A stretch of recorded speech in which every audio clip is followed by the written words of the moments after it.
Hello friends, स्वागत है आप सभी का आपके अपने यूट्यूब चैनल हिंदी पॉइंट में, जिसमें आज मैं लेके आई हूँ क्लास 10 सीबीएसई बोर्ड के पांचों अलंकारों को। और टॉपिक है आज का अलंकार। तो अलंकारों के बारे में सारी जानकारी मिलेगी, न सिर्फ अलंकारों की परिभाषा बल्कि उनके उदाहरण, और बोर्ड में जब ये अलंकार आ जाएं तो आप इसे कैसे सॉल्व करेंगे, इसकी पूरी जानकारी आपको मिलेगी। तो जो लोग चैनल पर नए हैं चैनल को लाइक कर लें, सब्सक्राइब कर लें और बेल आइकन को प्रेस कर लें। तो चलिए देखते हैं अलंकार किसे कहते हैं। सबसे पहले हम जानेंगे अलंकार किसे कहते हैं। तो अलंकार का अर्थ होता है जो अलंकृत करे या सुशोभित करे। तो अलंकार की अगर हम परिभाषा देखें तो अलंकार का वही स्थान काव्य में है जो एक स्त्री के लिए जेवरों का है या गहनों का है। तो जिस तरीके से एक स्त्री जेवर या गहने पहनकर अपनी सुंदरता को और अधिक बढ़ा देती है, वैसे ही अलंकार काव्य में लगकर उसके सौंदर्य को और अधिक बढ़ा देते हैं। और इसकी परिभाषा हो जाएगी, काव्य की शोभा को बढ़ाने वाले तत्व या धर्म अलंकार कहे जाते हैं। अब हम देखेंगे एक एक करके अलंकारों की परिभाषा और उनके उदाहरणों को। तो सबसे पहले वाला अलंकार मैंने यहाँ पे लिखा है उत्प्रेक्षा अलंकार। उत्प्रेक्षा जिसमें परिभाषा में अगर हम माने तो जिसमें उपमेय में उपमान की संभावना या कल्पना व्यक्त की जाती है। यहाँ पे संभावना या कल्पना की बात होती है, वहां पे उत्प्रेक्षा अलंकार होता है। इसमें जो है शब्द कौन कौन से शब्द अगर आ रहे हैं तो वो निश्चित ही उत्प्रेक्षा अलंकार है। आपको टिक करके आना है उत्प्रेक्षा अलंकार। वो शब्द देखते हैं, मानो, जानो, जनु, मनु, जनहु, इस तरीके के जो शब्द हैं अगर आ रहे हैं तो वो उत्प्रेक्षा अलंकार है, जिसमें की संभावना हमें पता चलता है कि किसी बात की संभावना है या कल्पना है। देखिए जैसे यहाँ मैंने लिखा है एक उदाहरण, कहती हुई उत्तरा के नेत्र जल से भर गए, मानो हिम कणों से पूर्ण हो गए पंकज नए। ये मैंने उदाहरण लिखा हुआ है, एक स्त्री है उत्तरा, उसकी बात के माध्यम से मैं आपको समझाना चाह रही हूँ। उसमें देखिए यहाँ मैंने ये शब्द लिखा है मानो और उसको अंडरलाइन किया है क्योंकि यहाँ पे मानो या संभावना की बात आ रही है, उसको मैंने यहाँ लिख के भी समझाया है। उत्तरा के जल यानी आंसू से भरे नैनो रूपी उपमेय में हिमकणों से परिपूर्ण कमल रूपी उपमान की संभावना प्रकट की गई है। उसके नैनो में जो आंसू भरे हुए हैं, उन नैनो की जो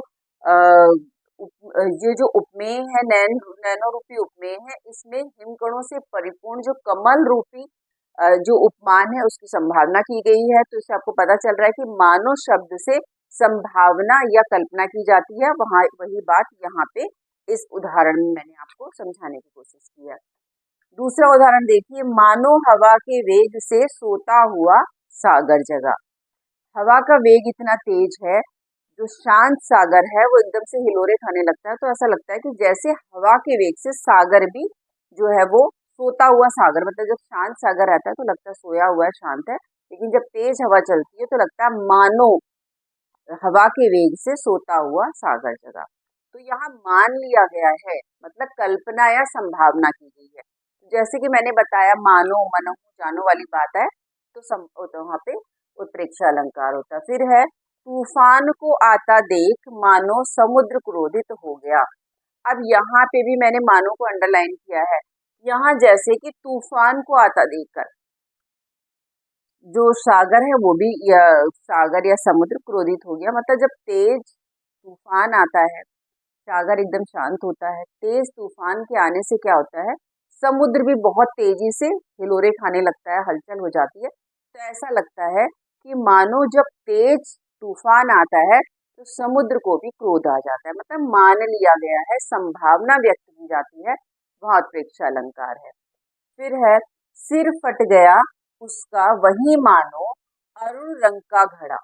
यहाँ पे किसी के सिर फटने की बात है कि सिर फट के कैसा लग रहा है, जैसे लाल रंग का घड़ा हो। तो वहां पे मैंने यहाँ इस बात को मैंने यहाँ इस तरीके समझाया है, खून से सने सिर में लाल रंग के घड़े की संभावना व्यक्त की जा रही है कि जो खून से सना हुआ सिर है वो कैसा लग रहा है, कैसी संभावना व्यक्त की जा रही है, जैसे कि लाल रंग का घड़ा हो।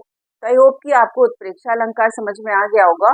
फिर से मैं एक बार आपको शॉर्ट में बता दूं, जहाँ पे उपमेय में उपमान की संभावना या कल्पना व्यक्त की जाती है वहां पे उत्प्रेक्षा अलंकार होता है।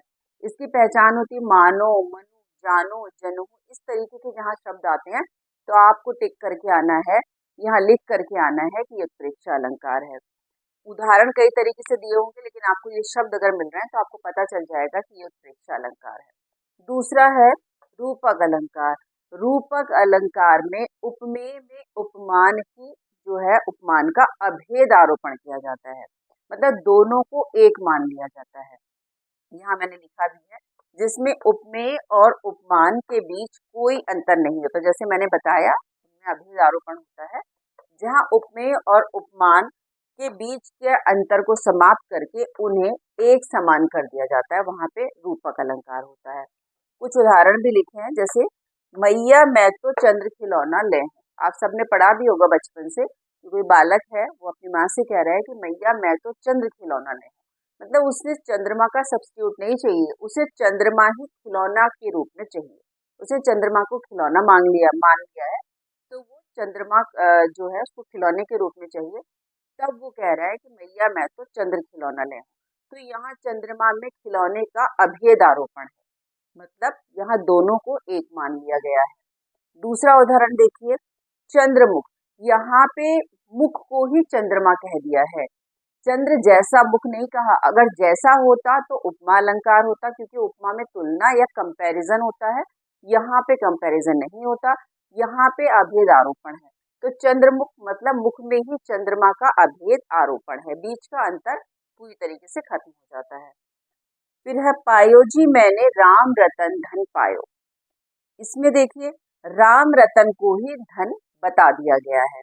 अब यहाँ राम रतन उपमेय पर धन उपमान का आरोप है। राम रतन जो है वो उपमेय हो गया, धन जो है उपमान है, इसका आरोप यहाँ पे कर दिया गया है।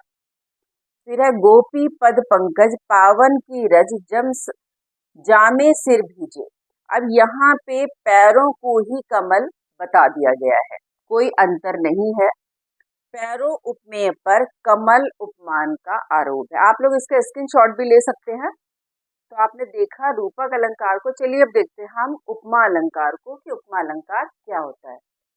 उपमा अलंकार जब किसी प्रस्तुत वस्तु की तुलना किसी दूसरी अप्रस्तुत वस्तु से की जाती है तो वहां पे उपमा अलंकार होता है। उसको पहचानते कैसे हैं, जैसे सा, सी, से, सदृश, समाना, इस तरीके की बातें आती हैं तो वहां पे उपमा अलंकार होता है। मतलब जब इसमें आप ऐसे भी समझ सकते हैं कि रूपक में तो क्या हुआ था, अभेद आरोपण हुआ था, लेकिन इसमें क्या है, इसमें कंपैरिजन यानी तुलना की जा रही है। तो ये इसमें जैसे मैंने आपको बताया कि इसमें प्रस्तुत की अप्रस्तुत से तुलना की जाती है। इसको उदाहरण के माध्यम से समझेंगे। यहाँ पे एक छोटे छोटे बच्चों के समूह की बात कर रही हूँ मैं, कि छोटे छोटे बच्चों का ग्रुप सोया हुआ है साथ में, तो उनको देख कर कैसे बोल रहे हैं, ये देखिए अरविंद से शिशु वृंद कैसे सो रहे। अरविंद से मतलब कमल के फूलों से, शिशु वृंद मतलब शिशु का गुच्छा, शिशुओं की जो तुलना की जा रही है, कंपैरिजन किया जा रहा है कि देखिए अरविंद से मतलब कमल के जैसे शिशु जो बच्चे हैं छोटे छोटे वो सोए हुए हैं। तो यहाँ पे से आया हुआ है तो यहाँ पे तुलना हो रही है किससे, अरविंद मतलब कमल के फूलों से बच्चों के समूह की, कि बच्चे जो छोटे छोटे बच्चों का समूह सोया हुआ है वो ऐसा लग रहा है जैसे कि कमल के फूलों का गुच्छा हो। तो यहाँ पे से आ रहा है, कंपैरिजन की बात हो रही है कमल के फूलों से बच्चों के ग्रुप की या समूह की, तो यहाँ पे उपमा अलंकार है। दूसरा उदाहरण है, हाय फूल सी कोमल बच्ची हुई राख की ढेरी। एक 5-6 साल की बच्ची है जिसकी डेथ हो जाती है, मर जाती है, तो उसका पिता वहां पहुंचता है तो देखता है कि बेटी की राख पड़ी हुई है, मरी हुई है बेटी उसकी। तो उस बच्ची को देख करके वो बोलता है कि हाय फूल सी बच्ची हुई राख की ढेरी। तो यहाँ पे सी बोला, यहाँ बच्ची को फूल नहीं कहा गया, बच्ची को फूल सी कहा गया, मतलब फूल से कंपैरिजन किया गया कि फूल के समान कोमल बच्ची राख के ढेर जैसी पड़ी हुई है। तो यहाँ फूल से बच्ची की तुलना की जा रही है, कंपैरिजन किया जा रहा है, तो उपमा अलंकार है। फिर है हरिपद कोमल कमल से। हरिपद कोमल कमल से, हरिपद मतलब ईश्वर के पैरों की जो तुलना जो है वो कमल से की जा रही है, क्योंकि यहाँ पे मैंने से लिखा है, सा सी से सदिश समाना। जब भी ऐसे शब्द आते हैं तो उसको आप उपमा अलंकार टिक करके आएंगे। फिर है पीतर पात सरिस मंडोला। यहाँ सरिस को अंडरलाइन करना भूल गई थी और बताया भी था कि जहाँ पे सरिस वाला इस तरह का शब्द आता है, सरिस समाना, तो उपमा अलंकार है। पीतर पात मतलब पीपल के पत्ते के जैसा मन मेरा डोल रहा है, सरिस मतलब जैसा। तो उदाहरणों से इनसे सबसे आपने क्या समझा, पहले वाले में भी से आया, दूसरे में सी आया, तीसरे में से और चौथे में सरिस आया। मतलब सा सी से सदिश समाना अगर किसी भी उदाहरण में आपको दिया है और आपसे पूछा जा रहा है कौन सा अलंकार है, तो आप उसे अच्छे से समझ लीजिए कि आपने टिक करके आना है उपमा अलंकार, या उसके बारे में लिख करके आना है कि ये उपमा अलंकार है। आप समझ गए होंगे कि रूपक में क्या होता है, रूपक में अभेद आरोपण हो जाता है, इसमें कंपैरिजन होता है, और उत्प्रेक्षा में संभावना या कल्पना की जाती है। तीन उदाहरण, तीन जो अलंकार हैं आपको क्लियर हो गए हैं। चलिए देखते हैं चौथा वाला, अतिशयोक्ति अलंकार। अतिशयोक्ति अलंकार में किसी बात को इतना ज्यादा बढ़ा चढ़ा के कह देना कि वर्णन हास्यास्पद हो जाए, मतलब वर्णन को देख करके या पढ़ करके हमें हंसी आने लग जाए, तो वो अतिशयोक्ति अलंकार होता है। यहाँ मैंने लिखा भी है, किसी बात को इतना बढ़ा चढ़ा कर कहना कि वर्णन हास्यास्पद लगने लगे, तो वहां पे अतिशयोक्ति अलंकार होता है। अति मतलब ज्यादा, बढ़ा चढ़ा करके कहना। अब उदाहरण इसका देख लीजिए, हनुमान की पूंछ में लगन न पाई आग, लंका सारी जल गई, गए निशाचर भाग। तो ये कैसे संभव है भाई, जब उतनी बड़ी लंका जली तो हनुमान जी की पूंछ में आग तो लगी होगी, ये तो संभव नहीं है कि बिना आग लगे लंका जल गई। तो यहाँ वर्णन को बहुत ज्यादा बढ़ा चढ़ा करके कह दिया गया है, तो यहाँ पे अतिशयोक्ति अलंकार है। इस तरीके का कोई भी वर्णन आता है जिसको पढ़ के आपको हंसी आए, तो वहाँ अतिशयोक्ति अलंकार है। फिर देखिए, तुम्हारी यह दंतुरित मुस्कान मृतक में भी डाल देगी जान। ये आपकी ही क्लास 10th का चैप्टर है दंतुरित मुस्कान, उसका ही मैंने एक एग्जाम्पल लिया है कि किसी छोटे बच्चे, जो छोटा 2-3-2-2.5 साल का बच्चा जिसके छोटे छोटे दांत होते हैं और उसकी जो मुस्कुराहट है, कवि यहाँ पे ये कहना चाह रहे हैं कि जो बच्चे के दंतुरित छोटे छोटे दांतों वाली मुस्कान है, वो किसी मृतक यानी मरे हुए में भी जान डाल देगी। तो ये कैसे संभव है, यहाँ भी वर्णन को बढ़ा चढ़ा के कहा गया है, अतः अतिशयोक्ति अलंकार है। ये नो डाउट कि उस बच्चे की मुस्कान बहुत प्यारी होती है, किसी उदास व्यक्ति के मन में वो खुशियां तो ला सकती है, लेकिन मरे हुए में जान डाल दे, ये असंभव सी बात है। तो यहाँ पे अतिशयोक्ति अलंकार है। फिर देखिए, राणा की पुतली थी इस पार, चेतक था उस पार। एक बार महाराणा प्रताप को एक नदी पार कर रही थी और उन्होंने मन में सोचा ही था, मतलब पुतली यानी अपनी निगाहें उन्होंने उस पार भी नहीं की थी, उनके सोचने से ही चेतक ने छलांग लगाई और नदी के उस पार हो गया। तो ये कैसे संभव है, तो यहाँ पे भी वर्णन को बढ़ा चढ़ा करके कहा गया है और अतिशयोक्ति अलंकार है। अगला देखिए, यहाँ एक मलिक मोहम्मद जायसी की एक रचना है, उसमें वो 12 मासा है, 12 मासा की बात है, जिसमें कि पद्मावती के सौंदर्य का वर्णन भी हो रहा है और पद्मावत की बात भी है। पद्मावत के 12 मासा एक उसमें अंश है, उसकी बात है कि पद्मावती की कमर को इतना पतला दिखाया गया है जितना कि जो ततैया या बर्रैया जो पीली वाली होती है उसकी कमर। तो ऐसा कैसे संभव है कि कोई इंसान और उसकी इतनी पतली कमर हो जाए कि वो बर्रैया के समान या ततैया के समान पतली हो। तो यहाँ भी वर्णन को बहुत ज्यादा बढ़ा चढ़ा के कह दिया गया और वर्णन हास्यास्पद लगने लगा है। तो ये अतिशयोक्ति अलंकार हमारा हो गया। आई होप कि आपको अच्छे से समझ में आया भी होगा कि जहाँ वर्णन को बढ़ा चढ़ा के कह दिया जाता है। चलिए अब देखते हैं मानवीकरण अलंकार क्या होता है। वैसे तो मानवीकरण अलंकार जैसे नाम से ही पता चल रहा है, जिसमें मानवीय जो क्रियाकलाप है उनका आरोपण होता है, लेकिन फिर भी देख लेते हैं थोड़ा और डिटेल में। जब किसी कविता, दोहे या गद्य में निर्जीव वस्तुओं, भावों या प्रकृति की शक्तियों को मानवीय गुणों, क्रियाओं के साथ प्रस्तुत किया जाता है, वहां पे मानवीकरण होता है।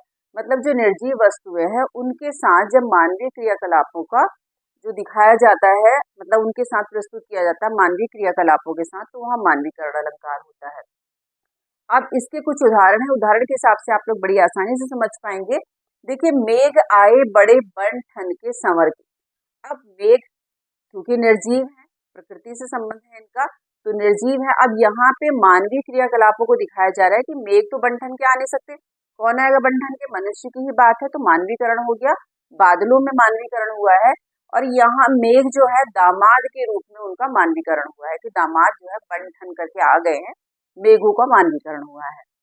फिर है पेड़ झांकने लगे गर्दन उचकाए, तो यहाँ पे पेड़ों का नगरवासी के रूप में मानवीकरण हुआ है। चैप्टर है, चैप्टर में एक पाठ का जिक्र है कि जब मेहमान आते हैं या कोई अतिथि आता है तो जो नगरवासी हैं, आस पड़ोस के लोग हैं, गर्दन उचका उचका के देखते हैं। तो यहाँ पे पेड़ की बात कह दी गई है, पेड़ में नगरवासी का मानवीकरण हुआ है। फिर है फूल हंसे कलियां मुस्काई, तो यहाँ फूल हंसे, फूल का मानवीकरण हुआ है। भाई फूल तो हंस नहीं सकते, हंसते तो मानव ही है, मनुष्य ही है। और कलियां मुस्काई, तो कलियां भी निर्जीव हैं, वो मुस्काई तो उनका भी मानवीकरण हुआ है। फिर है वृक्षों की टहनियां बादल से बातें करती हैं, तो वृक्षों की टहनियां बादलों से बातें करती हैं। तो ना तो वृक्ष बादल बात कर सकते हैं, ना वृक्षों की टहनियां बात कर सकती हैं, ना ही बादल बात कर सकते हैं। तो इसमें मानवीय क्रियाकलापों का आरोपण हुआ है। तो इस तरीके से आपने देखा कि जो 5 अलंकार हैं आपके, कोई ज्यादा टफ नहीं है। चलिए एक बार जल्दी जल्दी से रिकॉल कर लेते हैं। सबसे पहले हमने पढ़ा था उत्प्रेक्षा अलंकार, जहाँ पे उपमेय में उपमान की संभावना या कल्पना व्यक्त की जाती है, जिसमें जानो, जनू, जनहू, मानो, मनहू जैसी बातें, ये इस तरीके के शब्द आ रहे हैं, तो आपको बिना सोचे टिक करके आना है उत्प्रेक्षा अलंकार। उसके बाद हमने देखा था रूपक अलंकार। रूपक अलंकार में जब अभेद आरोपण, उपमेय में उपमान का अभेद आरोपण होता है, तो वहां रूपक अलंकार होता है। उपमा में कंपैरिजन किया जाता है, तुलना की जाती है। तो यहाँ पे आपको पता लग गया कि जहाँ पे तुलना की जाए वहां पे उपमा अलंकार है। अतिशयोक्ति, जिसमें वर्णन को इतना बढ़ा चढ़ा के कर दिया जाता है कि वर्णन हास्यास्पद लगता है। मानवीकरण में क्या होता है, जो निर्जीव वस्तुएं होती हैं उनका मानवीय, जो हमारी यहाँ मैंने लिखा भी है, मानवीय गुणों क्रियाओं के साथ जिसे प्रस्तुत किया जाता है, तो वहाँ मानवीकरण अलंकार होता है। फ्रेंड्स, आई होप कि आपको ये अच्छे से समझ में आया होगा। अगर कोई चीज़ ऐसी है जो आपको समझ में नहीं आई है तो कमेंट सेक्शन में जाकर के आप कमेंट कर सकते हैं, मैं उसको और अच्छी तरीके से आपके सामने प्रस्तुत कर दूंगी। तो फ्रेंड्स, आप करिए वीडियो एंजॉय, में चलती हूँ अपने नेक्स्ट वीडियो की तैयारी में। तब तक के लिए जय हिंद, जय भारत।